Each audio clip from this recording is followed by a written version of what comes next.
Okay, so it's almost 7:30. You know what's weird is like I don't like patterns, but it's weird how a pattern sets and then it like dictates your day. It is like because now I feel like, oh, I'm running late. It's like running late to where? Where are you going? What are you doing? Why are you running late? It's like so weird.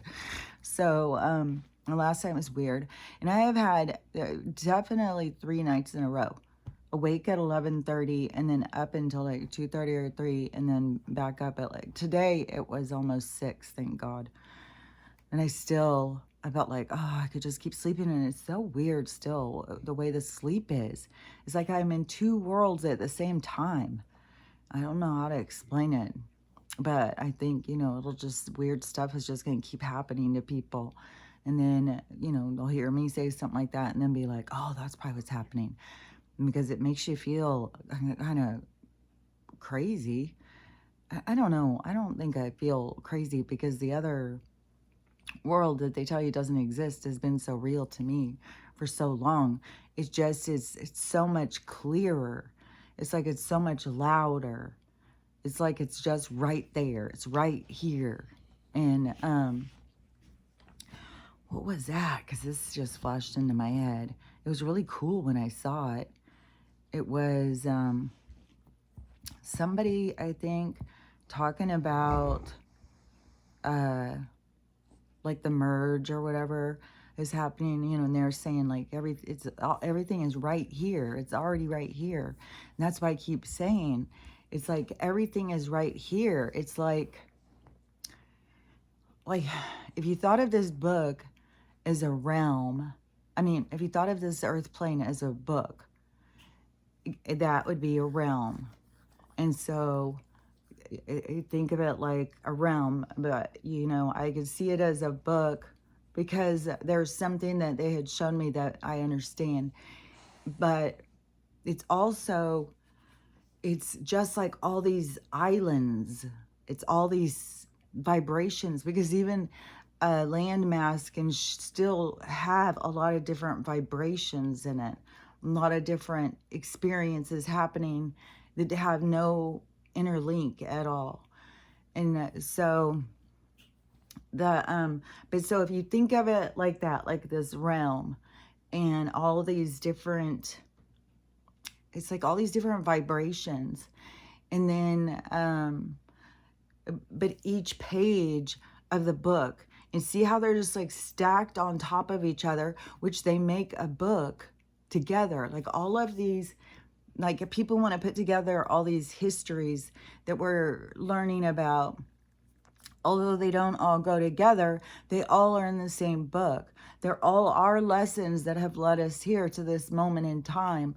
And so they're all us. Everything is us. And but we have to come into being us so that we bring the most to the experience to the table. And it's not just for us, it's like for everybody. It's like once you figure it out, you and your connection and what you bring to the table, it's like it's like a party for the universe. It's like it just spreads out, like, because everybody, there's like this benefit. It's like in the never ending story, going from the darkness into the light. It brings color and beauty when we can.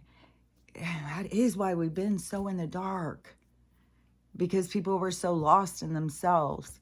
And then that is how we shift into this like magical cartoon world, because people begin to love themselves and bring themselves forward.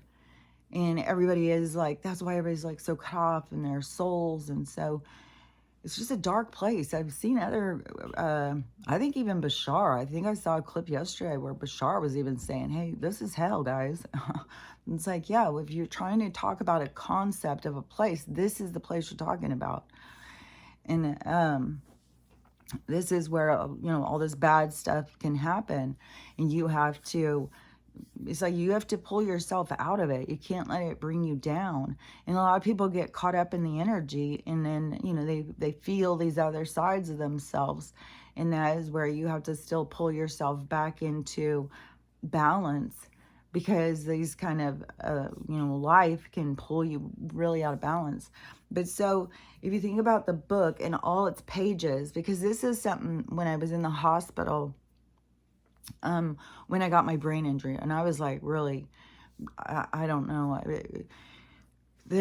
those like shifting in and out of reality consciousness or something when you're, close to death or whatever.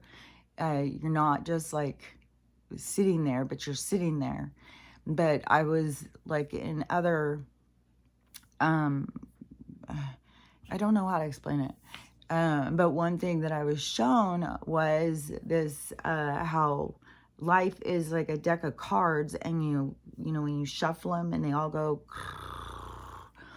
all these realities. It's like all these realities, like the shuffle of all these realities. And so that's what I was saying, when the book thing, I could understand that concept with all the pages being all the different realities. And that's how close that all these realities are to us. And it is, some of these things are hard to explain, even though like I can see it and I can understand it. And so I don't know why I explain it. Sometimes I think it sounds really like, but so on each page, there is a highlight. And so like right now, even though this space and time is, or this space is shared by a lot of different times and a lot of different experiences, and then all the experiences are layered on top of each other, it's the one that you are focused on is the one that is the one that you see. This is kind of like what's happening is a merging of realities. That's why it kind of makes you feel like unsettled and crazy and stuff, because it's this merging of all these realities. That's why people are seeing all this supernatural stuff and having all these supernatural experiences and synchronicities and all sorts of things, because it's like the preparation. It's not preparing you for something you don't know. It's just like bringing you back home. It's like you forgotten because you've been so tied up in this reality that is, an illusion. And so it's not like it's bringing something that you don't know. And that is, when people get really scared of things that are real, then that is your programming. That's where people have to realize about their programs, because there's nothing that is spiritual or supernatural that should be scary, because that's your real home. That's where you really exist. This is an illusion. This is like going into a book, like being in a play or something. Like I keep saying, it's not your real life. And your real life, like here you think people are your enemies that are really, your family and friends. And so there's a lot of illusion. I swear, I feel like that there's people who, when you can, like when everybody crosses over and there's like this reunion, that it is like, the things that you could remember while you were here, it's like everybody patting you on the back, like, man, you did so good.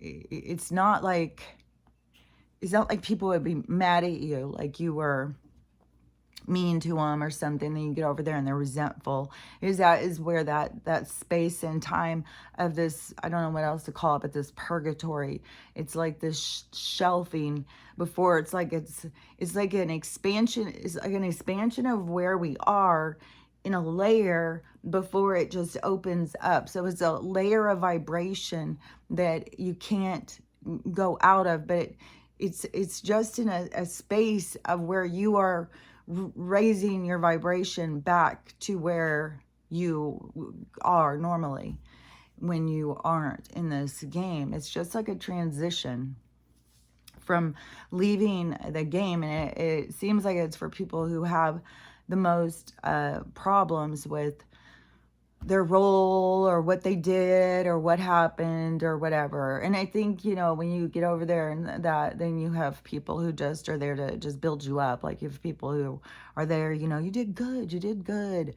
I don't think I just feel like that, in the heavens, that's just what it's all about. That we just all love each other. Yeah, she's just so good. Like, that was really interesting. Like, you did good. Like, I didn't see that coming. Like, it's more of that kind of attitude. We don't sit up there judging each other. Well, I told you, if you would have done that, you probably wouldn't have even had it happen. It's like, that's impossible. That's not possible. And when we listen to what other people tell us, it takes us off track because we're not listening to ourselves. And so there's lessons behind that. So we're not supposed to be listening. And I'm trying to really, lasso my own self in, and it's hard because I can see so much and I can see things before, and I see things that other people don't see.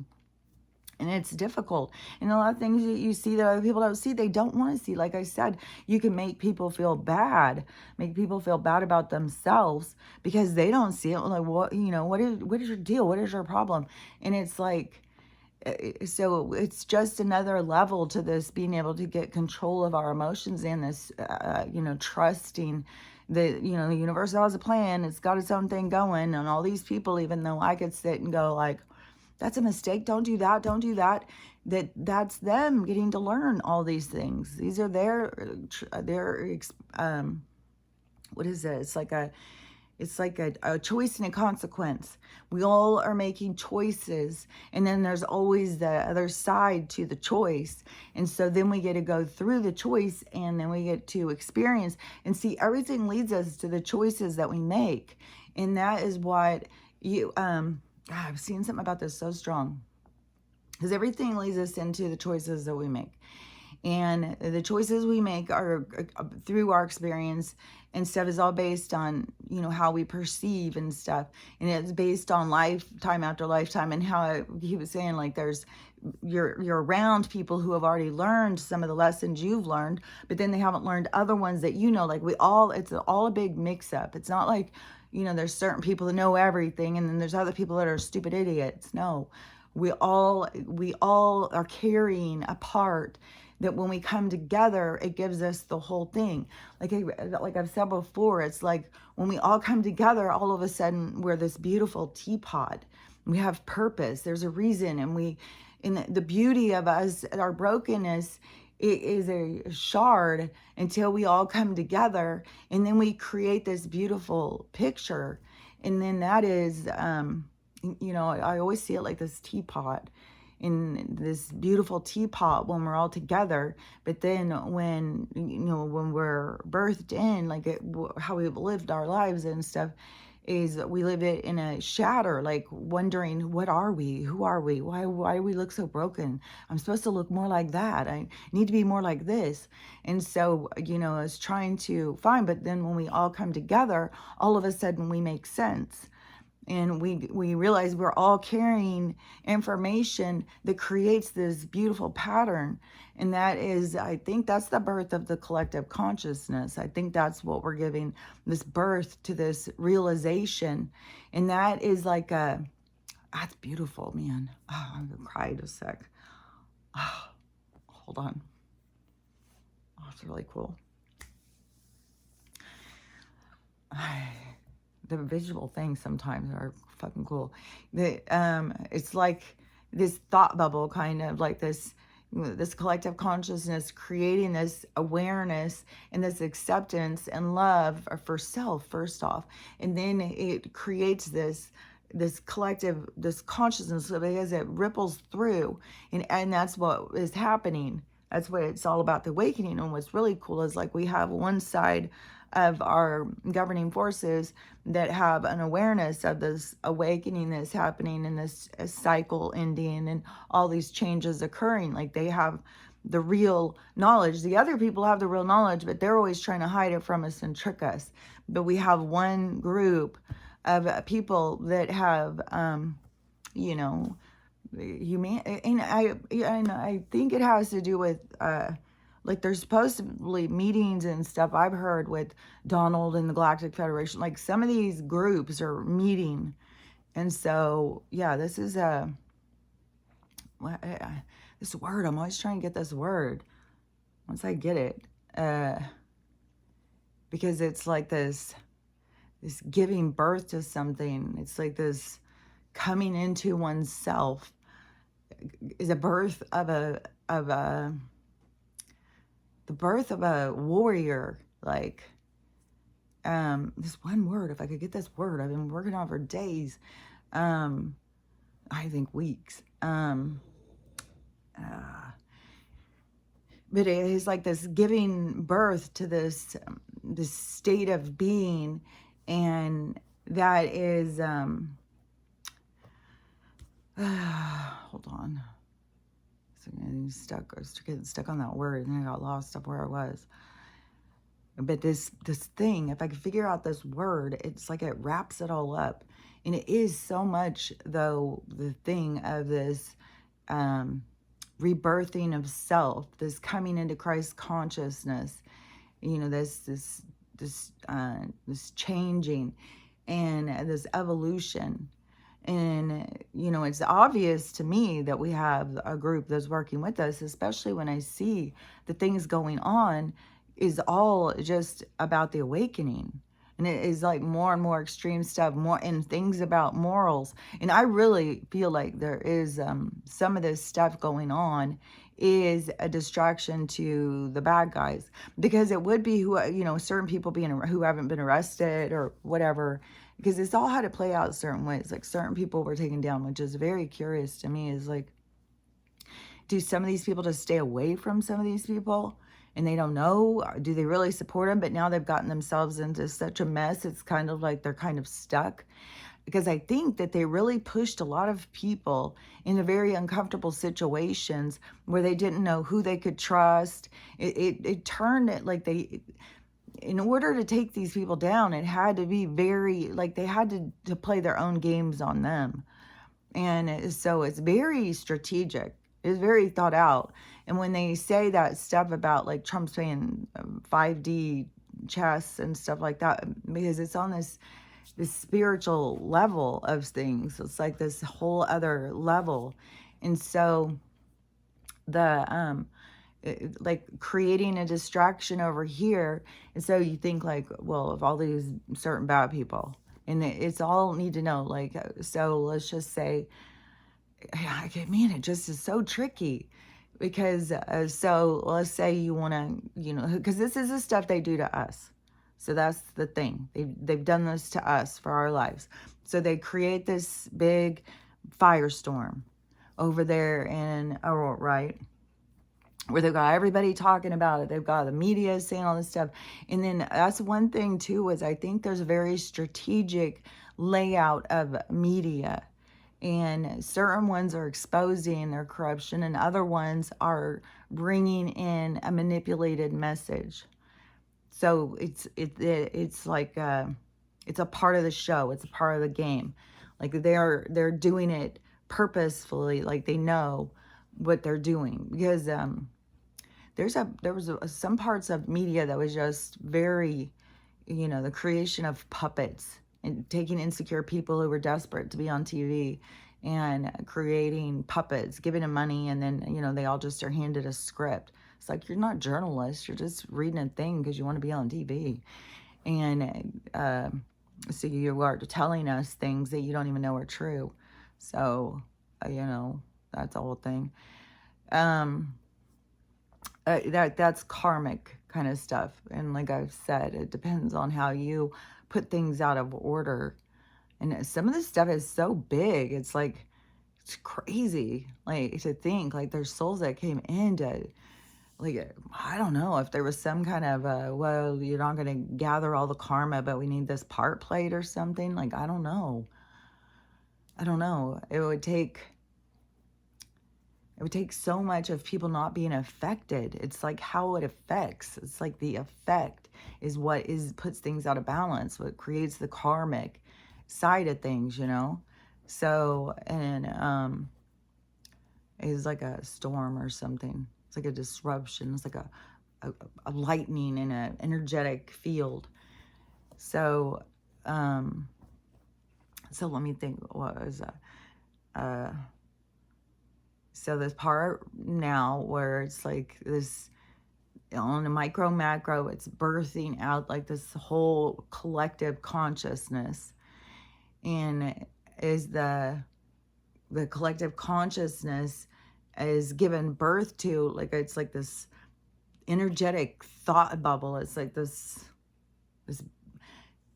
it's kind of like, okay, it's kind of like all the people under the firmament, their energy rising in the firmament contains it, and all this energy going up into this space.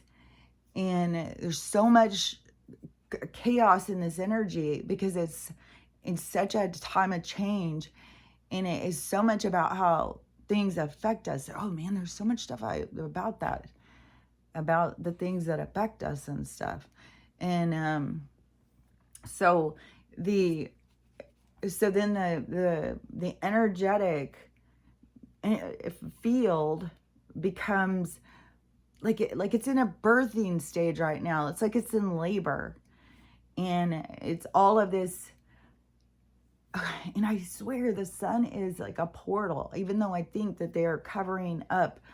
Like there's probably some stuff going on with the real sun. What they're using out here is not a fucking real sun. Like it is motherfucking a weapon.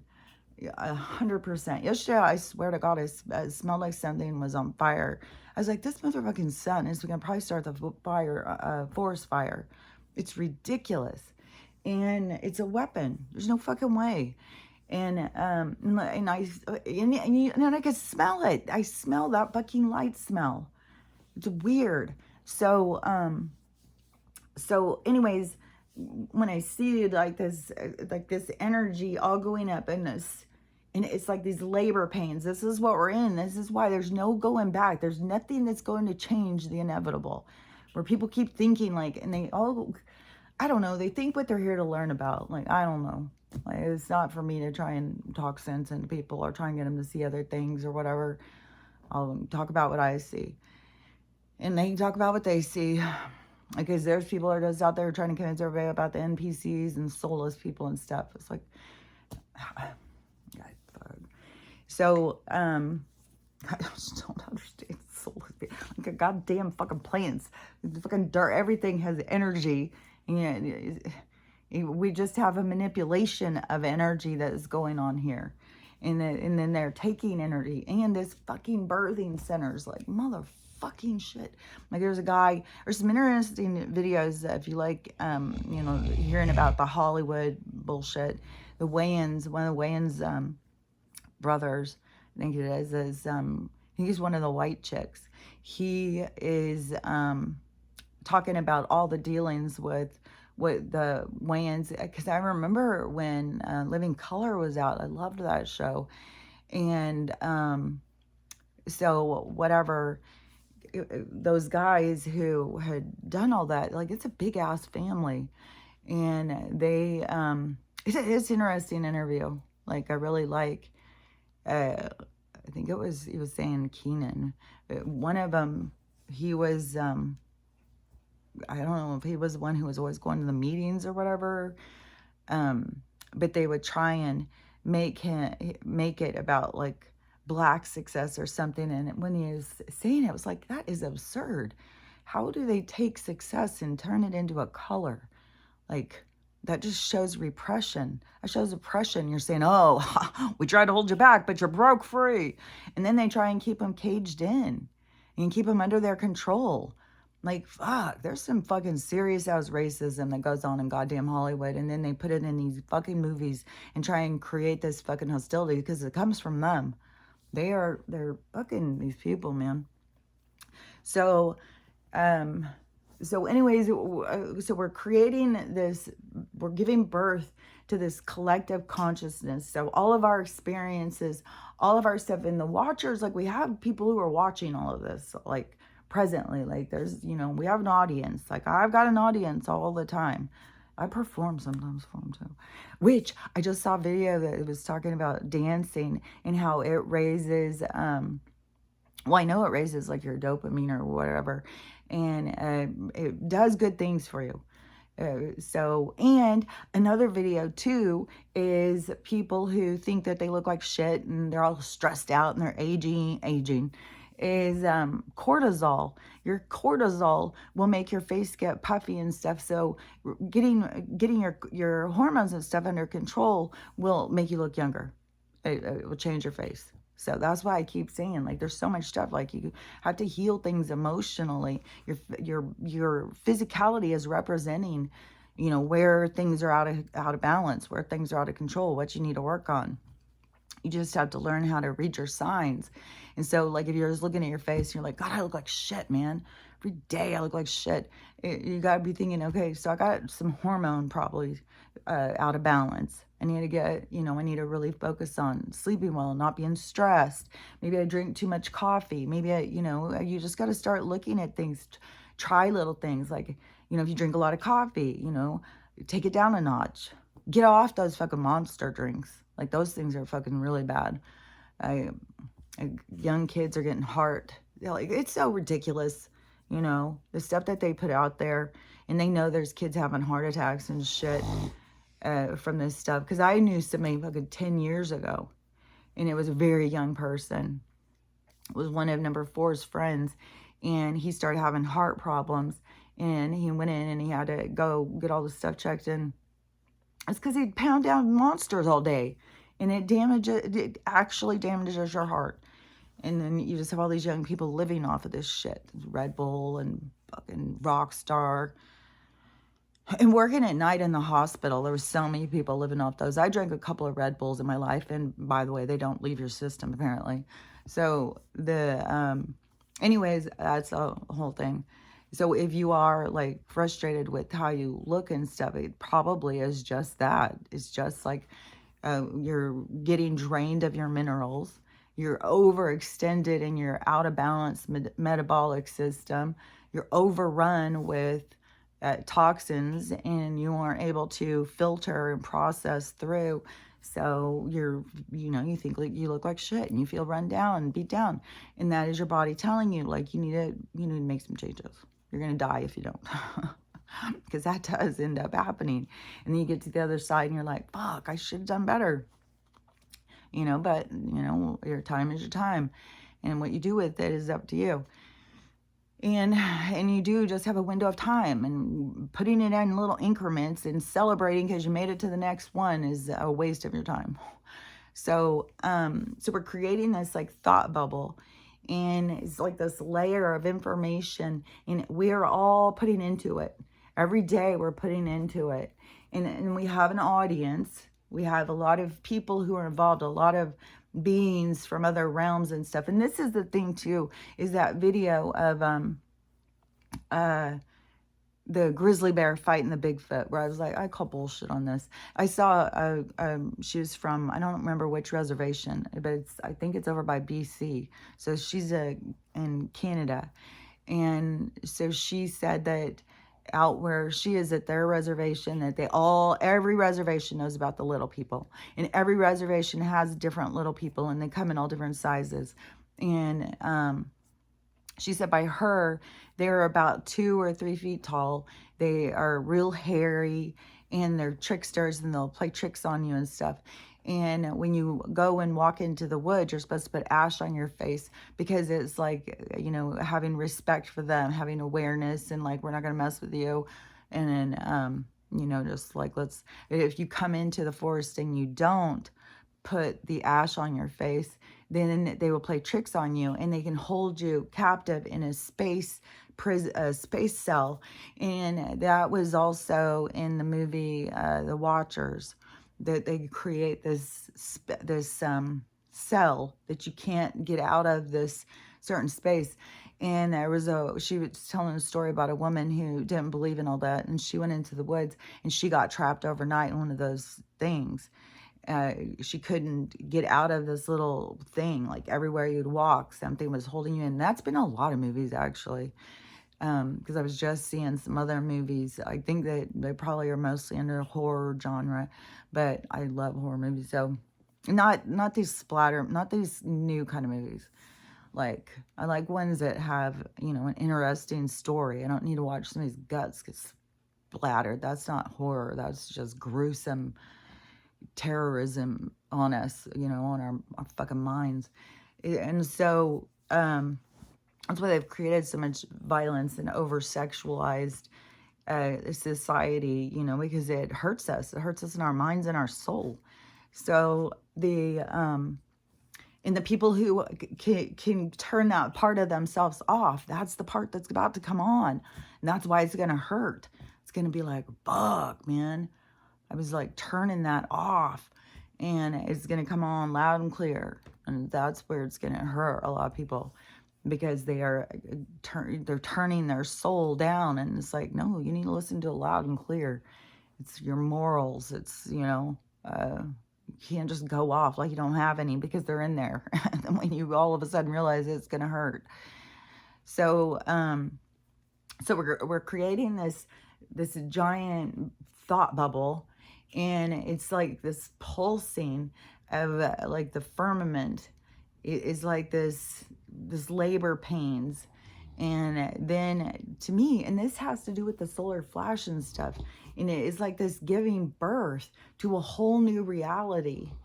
And it's like the Big Bang only is going to happen, but it's like energetic. So it's not like, but that's why you got to get in touch like with your feelings and the energy and your vibration and stuff, so that you can be comfortable when this happens. And because like just the lights coming on, when people have been dimming their souls so much and turning their morals off and stuff, that is going to hurt, because they're inside of you and you are dimming them. It's not like you can make them go away. And that's the part of you that you have to face. And it's going to, it's going to be dark for a lot of people for a while, trying to work it out for themselves. Like, how could I do that? Why would I do that? What's wrong with me? Do I just have no feelings? Do I not care about people? And it's a part of you that you were dimming. You were turning your feelings down so that you didn't have to feel them, because this place is pretty painful. And then, a lot of people just went with, well, they do it. Well, they did it. Oh, yeah. And, another thing, too, I've been talking so much about the animal thing and all the different things. I said everything that you can imagine keeps happening and stuff. And so there's just this mass slaughtering going on. And, it all has to keep getting worse and worse and worse. So there's this mass slaughtering going on at these shelters, especially in the bigger cities where they're really overrun, especially in places where there's a lot of dumping, which I just saw another video. This guy said he was in another country, and he's like, something they never talk about when you go and travel in other places is the dogs aren't kept in people's houses and stuff. Dogs just roam free through cities and towns and stuff. And the one he was in right then that he was showing this video, he said they're all tagged. Like the government picks them up, takes them in, gives them all their injections, and then neuters them, and then tags them, and then just lets them go in the streets. And then people, just feed them, and, it's like the dog's life. And that's what I don't understand, what we aren't doing here. And he said it's so weird, because in America, you see a dog out in the street and you run, and you're calling the police on it. And it's like so true. But it's the same thing when I've gone to other countries. Costa Rica, it's all like dogs just get to walk around. There's lots of places where dogs just walk around. And then we have a lot of people from other places who are, just letting dogs go free. And people are freaking out. But that is the way it is in some other places. It's us. It's us as a society that's failing. It's us that has to look at like, oh, well, over there, they're doing this. Another thing over in Norway, because there's so much of deers getting hit, that it shows that they were painting their antlers with reflective paint, so that when people were driving, they would be able to see the deers easier. See? And then there's other places who have made crossover bridges so the animals don't ever have to go by the road. They make these places, and it's not like a bridge. It's just like part of the forest that just goes across. And so, there's so many things that we can do to get more in harmony with nature. And this mass slaughter that is happening on the animals. So and I had said that there's some shady shit going on with people's pets and stuff. And I was really being concerned, especially, man, sometimes with Max, I'm like, when he was a puppy, somebody loved him. Somebody took care of him. Somebody took him to dog training because he knows like some command, and he knows hand commands and stuff. And so I'm like, somebody has trained him, which, fuck, I still am like, man, I don't know if he was a dog that got out and they didn't do their due diligence and wait and, for these people to find their pets. And there's so many animal shelters that people don't even know them all. And it seems like they just take, I don't know. It's very chaotic. It's very chaotic. And I know that there's people who are out there stealing expensive dogs. Like there's so much crazy shit going on. But so this guy's story his is going big. And so he is in Denton, Texas, and he had 8 acres, and his dog was 12 years old. It was almost 13 years old. Golden Retriever. And he had all white face and bad hips and stuff. He looked kind of like probably like the same size as Winston, only his face was a lot more white than Winston's was. And but and he said that it was their family dog. He was like 6 kids, or 5 or 6 kids or something. And so on his property, his dog liked to just stay outside all the time. He didn't like to come in. The only time he liked to come in is if there was a storm. Otherwise, he'd just like to be outside and walk around. And I've had dogs like that. And so this one, he had seen him in the morning and even took a picture of him. And he was so happy he did.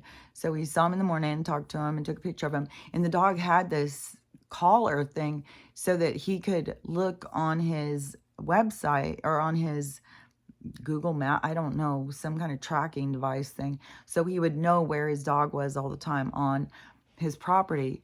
But he said he had to charge it every couple days, and so he didn't normally charge it unless it was they were going to be gone, and just leaving for a little while isn't, his dog just stuck close to home because it was arthritic and he had troubles walking very far.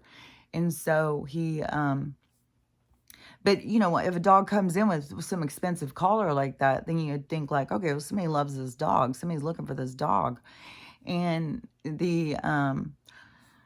so he goes to do his errands, and he goes back home, and he goes in, and he's not thinking anything about not seeing the dog at this point. And then later, when it starts becoming time to eat and the dog doesn't come, then he starts getting really concerned. So he's going out looking. He's out until midnight or 1 o'clock in the morning, driving around, looking and looking, trying to find his dog, and is totally freaking out. So his wife looks on on Facebook or something and sees that their dog was picked up and is at the Denton County shelter. And so they're like, okay, well, we know he's safe. He's at the shelter, so we'll go get him in the morning. So they call in the morning and they say that, you have our dog and we're going to come down and get him. And they say, well, we're closed to the public. You can't come today. You'll have to come in the morning. And so the guy was like irritated. He's like, oh, this is how they just get another day of pay out of you. And so was irritated, but it's like, what are we going to do? We have to wait till the next day. And now, like, fuck, I wouldn't wait shit. I'd be down there pounding at the fucking door. Like, these people are mental. Like, the people who are working in these places doing this shit is mental. And so, I mean, it's mass slaughtering happening. And so he shows up at the place, the next day. And he's going around with somebody going from cage to cage to cage. And he's like, that's not him. They get all the cages. He's like, he's not in any of these. He was on your website. Where's my dog? And so then they take him into another room, and he goes and talks to somebody. And then it was like the manager and like 2 managers, 2 people who were supposed to be at the top, come into this other room with him and come in and talk to him. And then they start saying some weird shit. And so he says, did you kill my dog? And they start saying, well, we like they put him down because he was so uncomfortable. He was having such problems walking. And then when the guy realized that that morning, that when he had called and said he was coming to pick up his dog, that they did it that morning. The dog had already been dead for 24 hours. And he was supposed to have 72 hours. You're supposed to have a 3-day hold for all of the pets. And so he's got a lawyer now. He wants these 2 ladies fired. He's raising holy hell, and it's like, good. This is the kind of stuff that has to keep happening. He's like, this has got to end. Like, the shelter is supposed to be where a dog can go and have safety for, you know, the night or two or whatever. But now they've turned them into just like rounding up dogs and just slaughtering them. And especially when it's working in other countries, lots of other countries, the dogs are just out free and we all take responsibility. Like, oh, there's a dog, he wants something to eat here. You know, we all take times feeding him, just like how birds and squirrel, how everything out there survives. Like, we have to go out and figure out how to feed ourselves. So, and then plus when we start, you know, taking better care of ourselves, and we start growing our own food and stuff, like, there's just an easy transition into all of these things. But all of the way it's been going has to blow up. And it's just as disgusting as you watch it. It's just like, it's so fucked. And I feel so bad for that guy. Like, oh man, he's heartbroken. And then there was the other guy who's, his dog, the neighbor shot his dog. It's like, there's so many of these crazy fucking stories. What was the other one? Oh, like this one's being investigated too, because it was a dog that was adopted. It's really, really beautiful pit bull. Oh my God, it was so cute. And these people adopted it. Then they turned in this thing saying the dog's missing. They're looking for the dog and stuff. And then all of a sudden, 2 days later, it's found brutally, brutally murdered in the neighbor's yard. And so now they're investigating, you know, what the hell's going on. So I don't know. I mean, there's definitely psychopaths out there. You know, there's nothing safe. And Seattle is just as bad as all these other places right now. Like, I follow this one guy who's like on the boots on the ground in Seattle, and like yesterday there was a sniper. There was like 7 people. There's all sorts of stuff. It's just constantly shit going down. That's why I don't want to fucking go drive through that shit. Like, it's so crazy and so chaotic right now because we're at this really, we're in the fucking transition of the birth. It's like when you go through when you go through labor, like we've been going through labor probably since 2012. But we're really in 2016 because the Ethiopians had been on this other calendar. They didn't switch when we all got switched. So in the years that they have told us that we exist, wherever we were founded and started with this shenanigan, that now we're in this 2016 where, you know, they're telling us we're about to be in 2025. So I don't know when this shit started or whatever, but we've been ever since the very first person, you know, who is in this birth complex that thought, you know, why are we doing this? What are we doing? Like, began to question their reality, and then it began to spread. It's like 100th monkey of information. It just spreads through our energy, and we all start, you know, feeling uncomfortable and questioning things, and it grows and grows and grows, and this ripple effect begins, and this energy just starts going and going, and there's so much that is going. But so it was in the cycle before, it was becoming like a fetus of information, of change. And so it's built up and built up to now we're at this tension, this time where it's about to give birth to this new reality. And so the old one has to explode, blow up on itself, and that is the creation of what is new. It's cool when you see some of the visuals, because it's like the dark blowing into glitter is what we're going into. It's like going out of the dark and into the light. It's like the never-ending story. And that is so we are and then with it being up there in the firmament, in because I swear the sun is like a portal into this space. It's like a a birth canal into this reality, into, like, if you want to think of this space as a book, where, like I said, there's all these different realities, and they're all layered and layered and layered, and they all exist. It's just, it depends on where you're at, of what you're focused on, but they all exist. Like the people who, like the people who are, like, my hall's been really busy lately, super, super busy. And, and wherever those people are, that's their reality, and there's no reason, because I could seem like a total ghost to them, but they may not be in a reality where they're going to start seeing everything. Everything isn't like all of, it's not like we're going to merge with all space and time, because all space and time gets to continue to have their reality. It is, so it's not like, all of a sudden we're going to be, there, and we're going to be with all these people who are like cavemen and all that. It's not like that.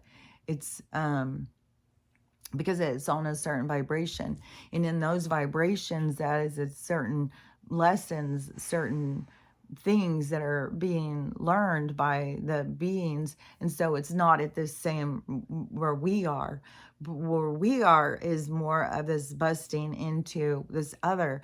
Oh yeah, because that's what I wanted to say, was about the so the lady who was talking about on the reservation, and she was talking about their little people, and she was saying that there's other tribes. She said, whenever you go and talk to a tribe, always ask them, about their little people. Like, it's something common that people from tribes, that they've always worked with little people. And she said some are little tiny, they're all different, and they look different and stuff, which I find, so interesting. But that's more of like the folklore, is that we're going into like these other beings that exist at these other vibrations. And it is like, there has been so much hidden from us, but it was, there's reason, for some of the stuff. So, oh yeah, because she was talking about, well, that she believes in Bigfoot and stuff. And, like I've said, I've always believed in it, and people do think you're so ridiculous. Now people are starting to be more like, well, I thought of it. I always believe. It's like, okay. I mean, I know some people did, and some people were embarrassed to say, and some people believe, but there's a lot of people who thought that us people who were saying that stuff were ridiculous. And, so the she was saying that the Bigfoot is multidimensional. That is what I was saying too. It's like one could be right next to you and you wouldn't be able to see it, but it could see you. And they are able to fade in and out. And so why would it fight with the grizzly bear? Like, that makes no sense. That's ridiculous. If it saw a grizzly bear, it could easily just go all disappear into the woods. Like, it has no reason to go and battle with the grizzly bear. And I don't think a grizzly bear is going to go up and try and just battle with every single thing. Like, I would keep seeing so much more evidence of bears are really kind of just kick back. And not like we need to go up because, we are scary to them too. But a lot of bears are not just out there, just to kill us. I think that they have a reason, like a protective nature and stuff, or whatever. They get so much of to keep us in fear of our reality. And so, and, I just think that we can all get along. We can reach a point of harmony. And it's like that, coming into respect for the animals and stuff, and realize they're all souls here, living experiences. And, octopuses and stuff are coming from other places. Like, there's all these beings that are coming all over the place. And so the more that we can be, loving towards everybody and everything, and having respect for everybody's experience, that is what is raising the vibration. Because before, we were so much about control, and people need to do what we think and how we say it and stuff like that. And so that's why, we've got to learn how to let go of those kinds of controlling, like, people have to do what we want, otherwise we're not happy. And so that's weird. That's a distraction. And so But so we have all this energy that's up here that is, it's like it's pulsating, and it's going to blow, and that is the creation of this new collective consciousness, that it goes out like it is like this blow of this like space dust, like this it's weird because like right here, right now, all of a sudden around the ring light, I can see all of this energy and light coming outside of it. So it draws my attention to that. So that is kind of like what it is. It's like this evaporation, this bleed out of the experience. It bleeds out, you know, like I've said, it's like these nucleuses of information. It's like this, like a reality is birthed for a point in time, like a nucleus, and then it's like all the things that come from that. And that's what we all are. It's like what we all come from that. We all, you know, we take that and we go with it. And then we don't just do it alone. We have all these other people. Like, it's so elaborate how it all works. You know, why it's important for us to start, you know, all getting along because we're all connected.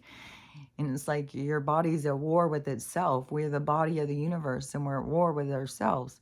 And then, of course, we're not going to feel peace. Of course, we're going to feel disconnected and uncomfortable. But this is us coming into peace for ourselves, which brings us peace on the planet with everybody and everything. And so it's like the blowing up, the ending is like the ending of war and disconnect and hate. It's like these things that we want to end are ending.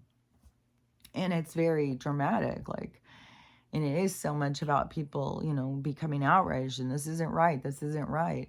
Because it's, you know, we know inside of our hearts, because it's written inside of us, you know, what's okay and what's not okay. I don't want to just say what's right and what's wrong, because it's so variable. But it is definitely where we have to set a standard. And so it is this creation of a new reality, because we're changing the standards, and we are making it into, we're going to make it into what we want, something that we want from life. And that's what's exciting, you know, because then, you know, you get to stop playing the victim and start becoming the main character. You know, it's funny because even when you're the victim, you're the main character. It's just like everybody's out to get you. But you got to start seeing that you are, your attitude, it's the way you're looking at things. You're letting all these things pile up on you, just like I was showing in that meme thing, where you're just letting all the things, the failures are just eating you up. But you got to stop looking at failure as you being a failure. Things that you fail at are opportunities to learn or grow. And sometimes you need to see like, oh, well, I really am not that interested in this to really pursue it, because it's not in your heart and soul. Maybe you wanted to, you know, go do a painting class because you saw somebody else and they painted so good, and you have this competition with them and you want to be as good as them. And so you start doing it. And then, you know, you're not that good at it. You don't really like it. You could pursue it. You could keep working on it. Anything you pursue, you're going to become good at.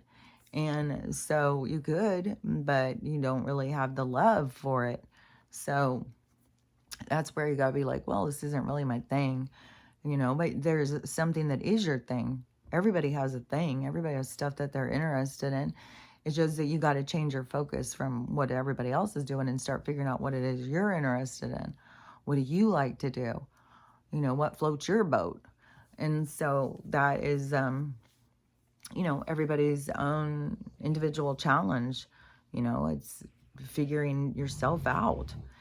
But this is like this creating this new consciousness of experience, because these experiences that we're going through are unique. Every experience, for every experience, it has its own unique, it's just like every rock is different. Every stone is different, like jewels and stuff. Everything is different. So, even if you made a collective consciousness during a different time, it would be a completely different collective consciousness. Like this collection of understandings based on all of our energies is, based on these examples of experience. And so it's like it goes out. It's cool because it's kind of like in the body, like what they talk about with the tumors and stuff like that. And then you poke it, penetrate it, and it leaks all that stuff out. So if you think about that, how that works, then this is like this, and all that going leaking out into your body. So this is like this energy of this expansion. So this tumor of control of disease and is explodes because it's like it's a big old giant white zit. It's going to explode. And so it explodes out, and then all of that energy behind it that created all of that impact, that is the energy that goes out into the atmosphere.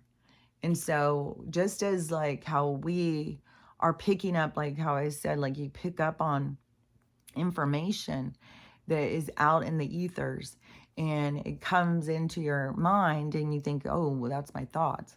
But it's information out there in the world. And then you have, other beings that are out there talking and stuff like that, and communication that happens. Like I said, like it's in this other realm where it's like that they try and interfere with this communication.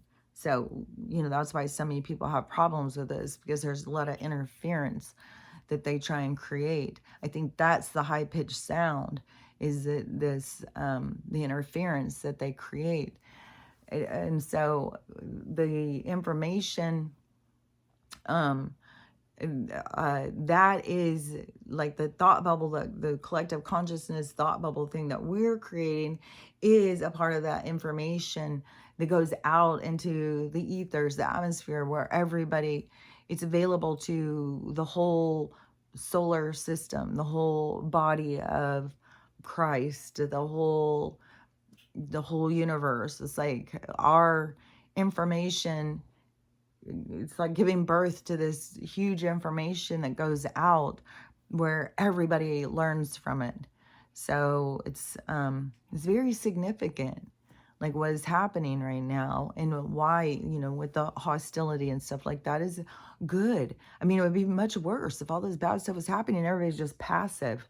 Like there was too much passivity. That is why things were more pressured. That's why things have gotten worse and worse and more absurd, because of the passivity of the people, because they're just, you can just fucking stomp them while they're down. Who cares?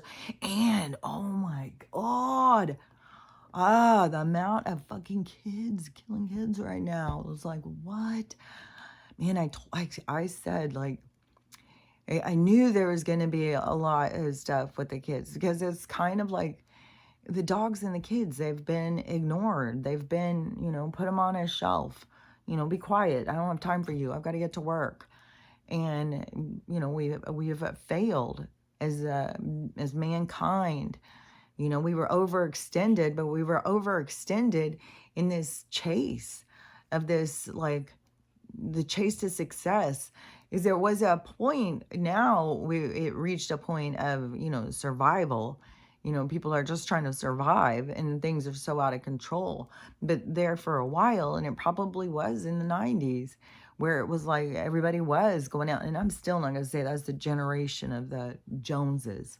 Like, that doesn't even make sense. And I can't even believe how many people are like, oh yeah, well, the boomers, and they say like till 64, and they don't ever stop and question, like, well, boomers, like, how could they weren't still having a baby boom for World War II in the 60s? Are you fucking kidding me?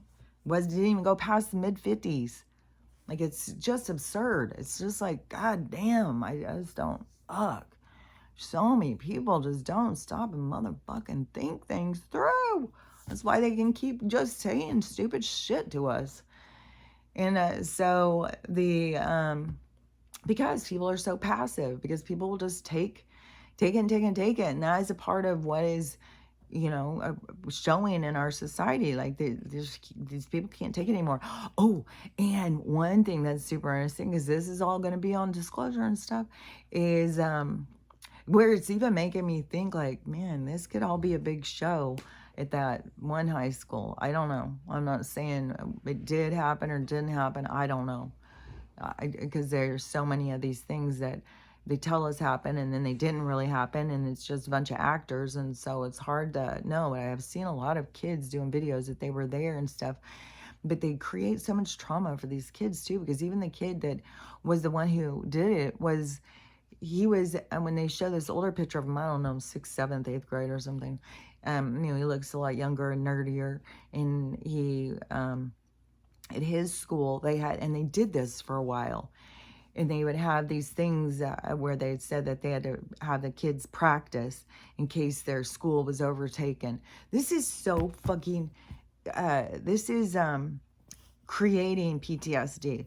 It's like they're terrorizing kids and we're letting them do it. I remember when I was in school, because it was during the Cuban Missile Crisis, and we had to have these bomb things all the time, and they'd make these alarms go off, and we'd all have to get under our desks and stuff.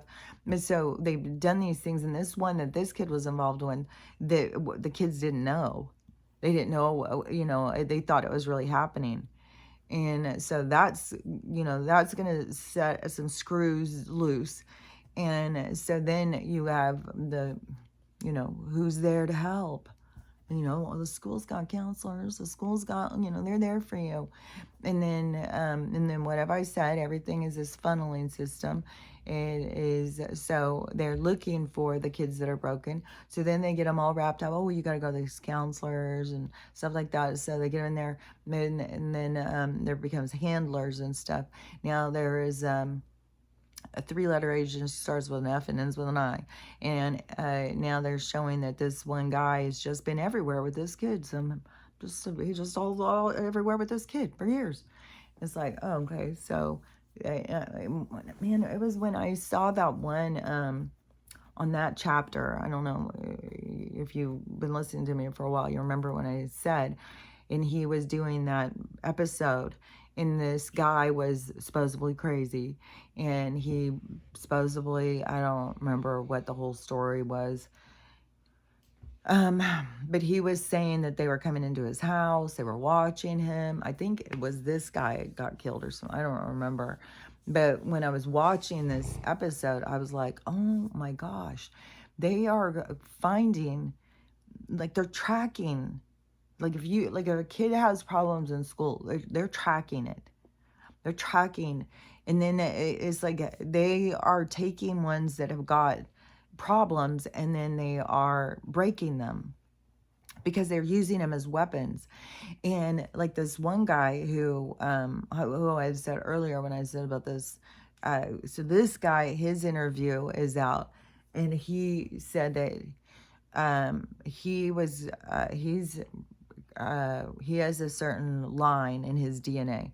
Like, I'm telling you, they're looking for certain people in when these test things. And so they got this guy, and he has this King Solomon or something lineage. And so they wanted him to be an actor because, I don't know, maybe he was charismatic and looked good or something like that. And he's involved with Island Boy.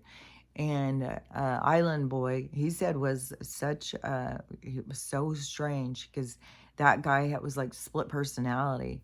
He could be all business and then, turn the other direction. All of a sudden, he was this completely depraved weirdo. But so whatever this guy, they were wanting him to do, he couldn't do it. He was like, he couldn't do it. And so they sent him off to a place, I think he said it was in Mexico, but they've got these all over the place. These are all over. They're in Switzerland. They're everywhere. I can see them. And there's other information too, where there's some that are in neighborhoods and stuff, and these houses that you think of are like traffic or whatever. And just is so fucking disturbing, man. So what they turned him into, he was just had to go to one of those places, these cash cow homes, and he just had to just go around doing it with the girls all the time, because what they want to do is keep these girls knocked up, because what makes so much money, that little thing that comes out. That's why, man, I just can't believe how they get a whole society to just, it's so easy how they just turn things and get people fighting for them, It's like, oh. So, and then there's so many different things, because there's the organ thing, but there's that top of the line thing that some of these people pay for. And some people just like to eat them right out of the thing. Like, there's a lot of weird shit, man. Like, some beings that just eat those, too. Ah, that's so sickening. Just like mass producing, oh, God. Mass producing food for, this whole thing is so good. It's so dark here. I just, so much nastiness, so much, it is hard to see so much horribleness in the world. And the people play the parts, man. But there's no part you can play that you don't have to see yourself. You don't have to learn from it and stuff. Like, there's repercussions for everything, like choices and consequences. So it's not like you can get here. But I am curious, though, if there is, this was weird, too. So somebody is sharing this video. I think it's a kid from Jerry Maguire. And it's this little blonde kid with these big glasses. It shows a picture of Tom Cruise with this kid, and, you know, when they were in this movie together. And then, I think that's the movie. But then, so it shows a picture of him now.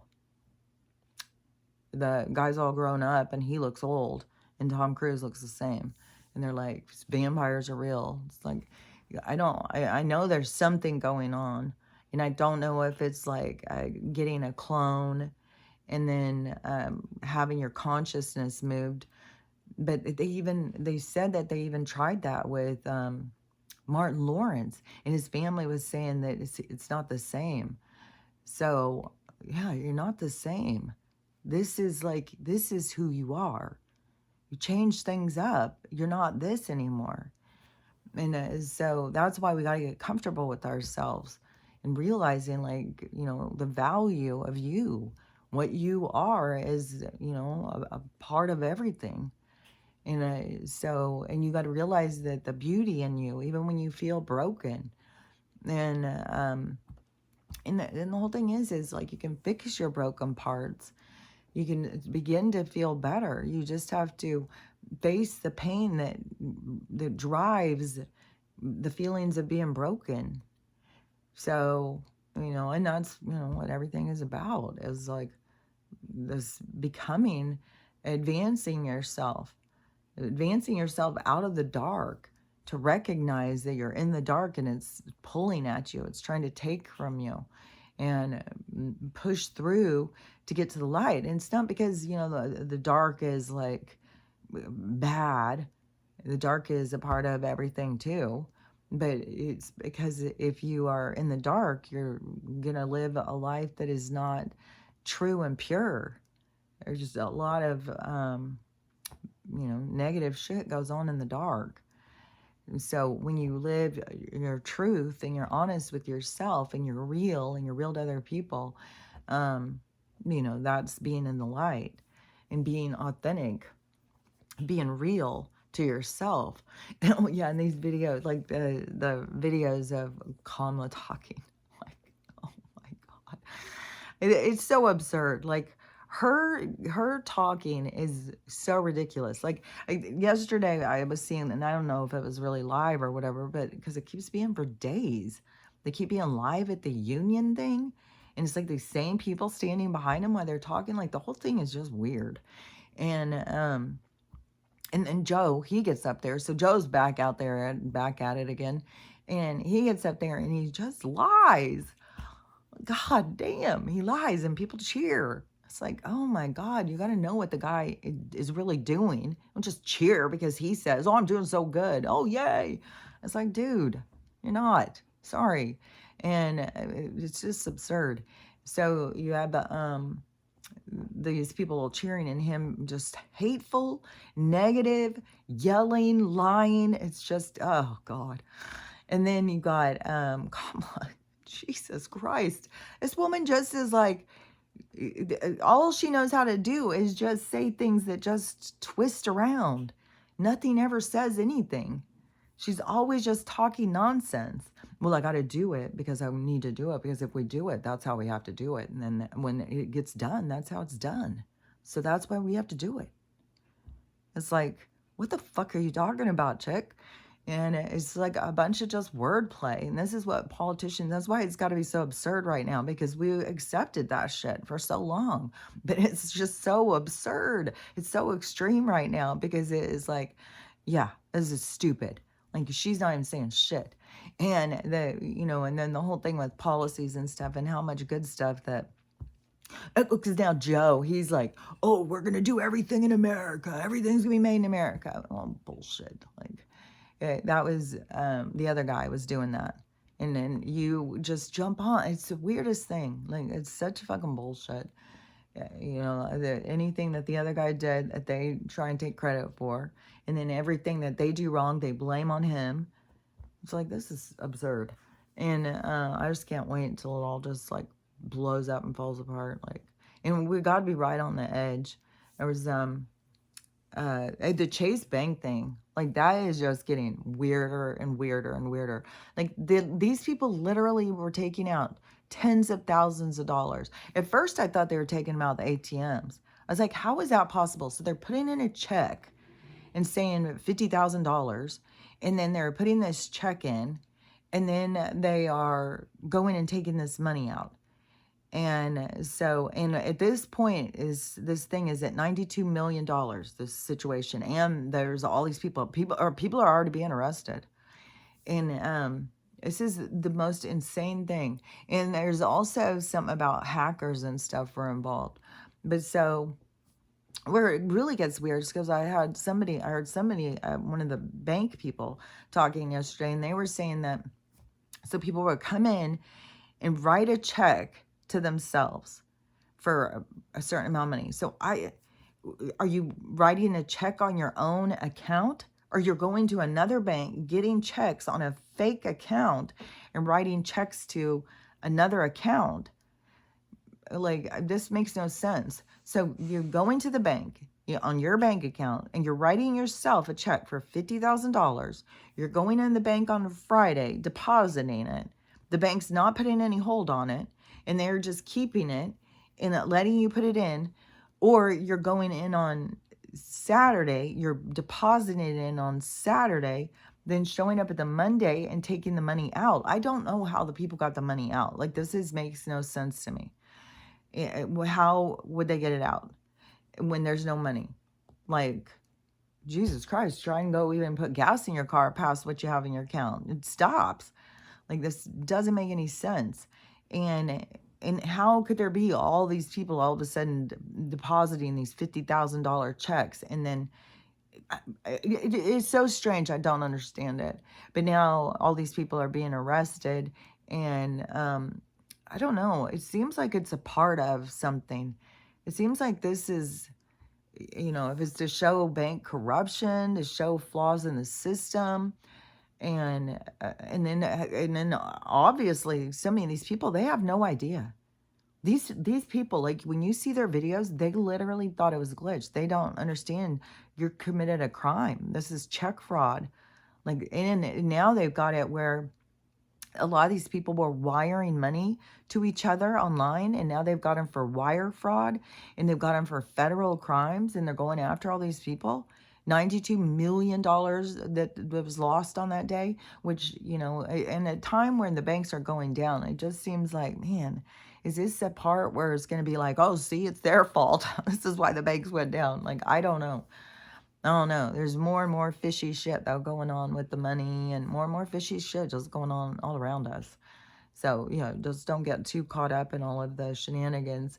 Just remember to try and stay in observation as much as possible and process through everything that affects you.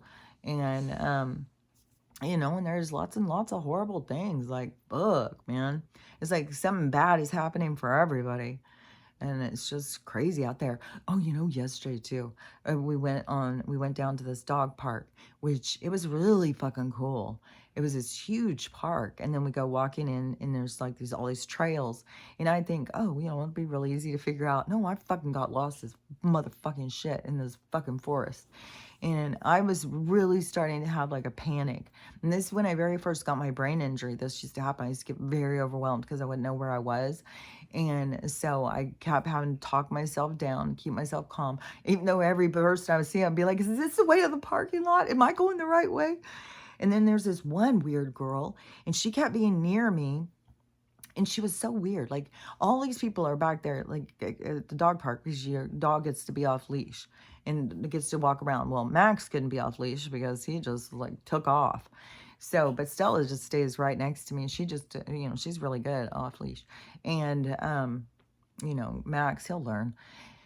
But so, and all these other people are out there with their dogs off leash. But so this, I'm walking this one way, and this woman and her friend and their dog is walking towards me, and then they stop, and we can see each other. And the woman yells at her, "Your dog's on a leash," and I said, I think I said one of them or something like that, and she goes, "You have to have your dogs on a leash. You can't be near me without your dogs on a leash." And I'm like, man, some of these people. Like, you got to let your dog learn how to interact and stuff. Like next door, the guy, where his poor dog just has to be stayed tied up on a thing. That's his whole thing, is like 15 feet outside, which I don't understand. Some of these fences, you can put up some kind of barrier so your dog can be loose. But then, and I've said before, well, you can have them come over for a play day, let her come over. No, she's vicious. No, she's too mean. And I've seen stray dogs go running up to her in her driveway and stuff, and her start playing with them and stuff. And it's like, she's probably got anxiety and is fucking lonely. And dogs, sometimes they do rush up to each other, and they do. What you watch is their tail. You watch this part. If they start looking stressed, their tail will go out, or their tail will go up, or they'll start having this mohawk thing, and then you got to break them free. And, and dogs are doing a stare down on each other. You got to break them free, snap them out of it. And so you can interrupt their intensity when they are acting like that. But mostly they just like to go up and sniff each other, smell each other's butts. And still got a little, with a really handsome guy out there yesterday. He was a big Malamute. He looked like a German Shepherd, but it was a Malamute. And he was big like her, not as thick, but, eye level. And, he was like, really had his nose up in her business. And we started walking off, and his person's like, "Okay, see you later," because he was talking to me, because he had been here. This was his second year to come to some equestrian thing that was going on. And so he was telling me about, oh, it's real nice back here. I should have asked him more about how do you get out of here. And so he's like, tells his dog, "See you later," and just starts walking off. So his dog's just walking with us and got his nose right up Stella's butt, putting his tongue. Like, I was like, oh, she was really getting the action out here, isn't she? And then all of a sudden he stops what he's doing, and he turns and he sniffs around some stuff, and then he takes off, going to look, and he gets to a fork, and he's like, "Which way?" And he could sniff, and then he goes.